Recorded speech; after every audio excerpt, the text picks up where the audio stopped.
السلام علیکم جی، how are you? امید کرتا ہوں آپ سب لوگ خیریت سے ہوں گے۔ چلو جی، پاکستان ورسز ساؤتھ افریقہ کا جو پہلا ٹیسٹ میچ تھا اس کا پہلا دن اختتام ہوا اور پہلا دن سٹمپ ہو گیا۔ تو پاکستان نے ٹاس جیت کر پہلے بیٹنگ کا فیصلہ کیا۔ تو بیٹنگ میں عبداللہ شفیق نے 2 رنز بنائے، امام الحق نے 93 بنائے جو کہ ایک ایکسیپشنل ناک کے لیے اس نے come back per.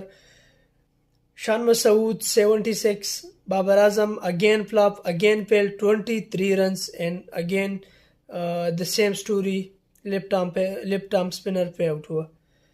Saud Shakeel 0، Rizwan 62 and آغا سلمان 52۔ رضوان اور آغا سلمان اب بھی کریس پر موجود ہے۔ تو یہ تھا پہلا دن کا خلاصہ۔ تو آپ لوگ اس کے بارے میں کیا کہتے ہیں ذرا کمنٹ سیکشن میں بتائیے۔ تھینک یو، والسلام۔